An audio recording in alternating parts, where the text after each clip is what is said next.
समस्त मिथिलावासी के गोर लागै छी। हम एकटा महेशवाणी गीत लऽ कऽ अयलहुँ हेँ। एहि गीत के रचनाकार छथि आदरणीय अशोक भाईजी। तऽ आओ सुनै जाओ। आशा करै छी सब गोटा के नीक लागत।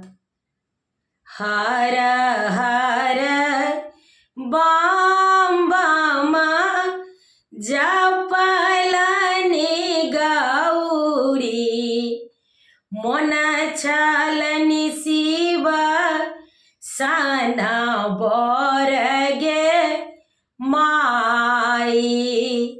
हर हर बम बम जपलनि गौरी, मोन छलनि शिव सन बर गे माई।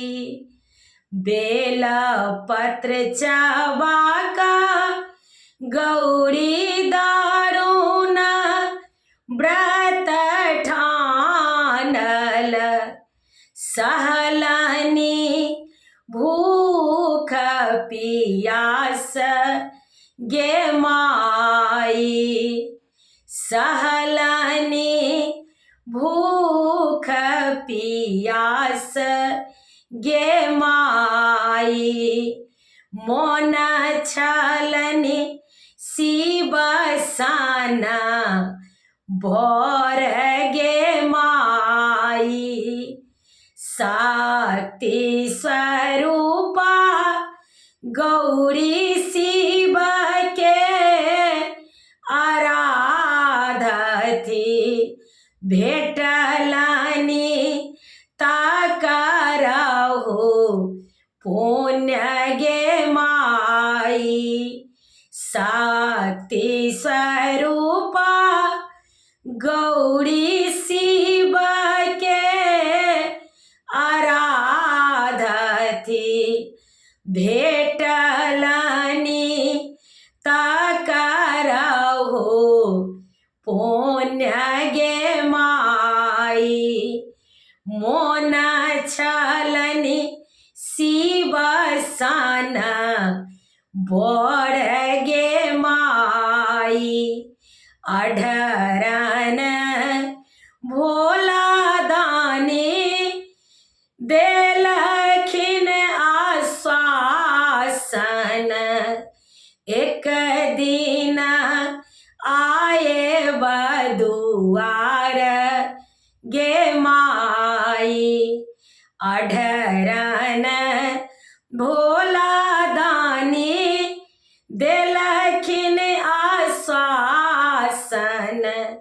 एक दिन आयब दुआर गे माई।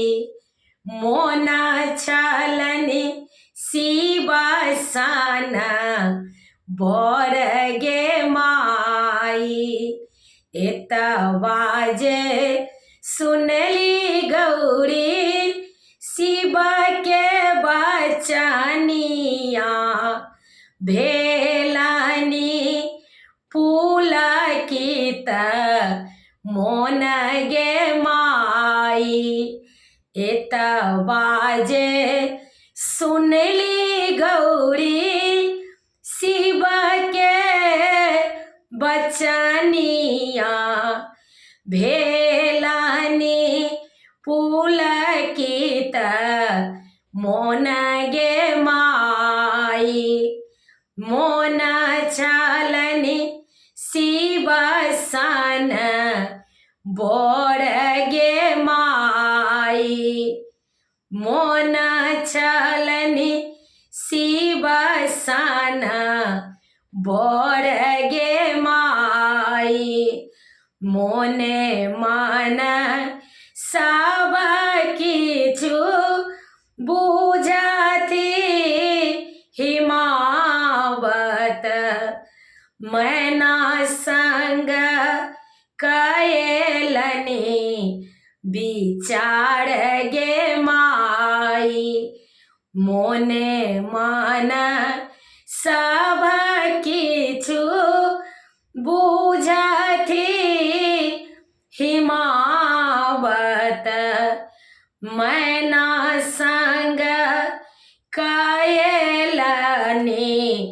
विचार गे माई मोन चलनि शिव सन बड़ गे माई बनला महादेव अजगुत दूल्हा बनला महादेव अजगुत दूल्हा रुद्र आएला मैना के दुआर गे माई रुद्र आएला मैना के दुआर गे माई मोन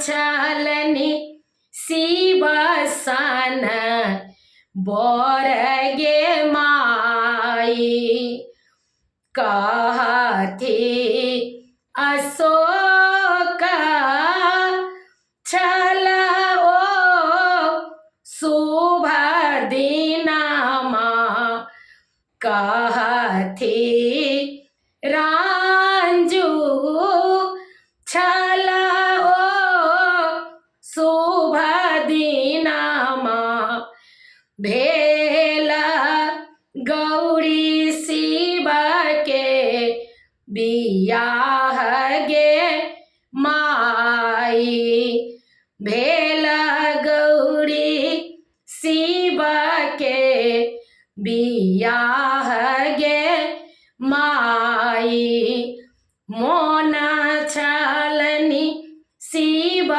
सन बड़ गे माई भेटलनि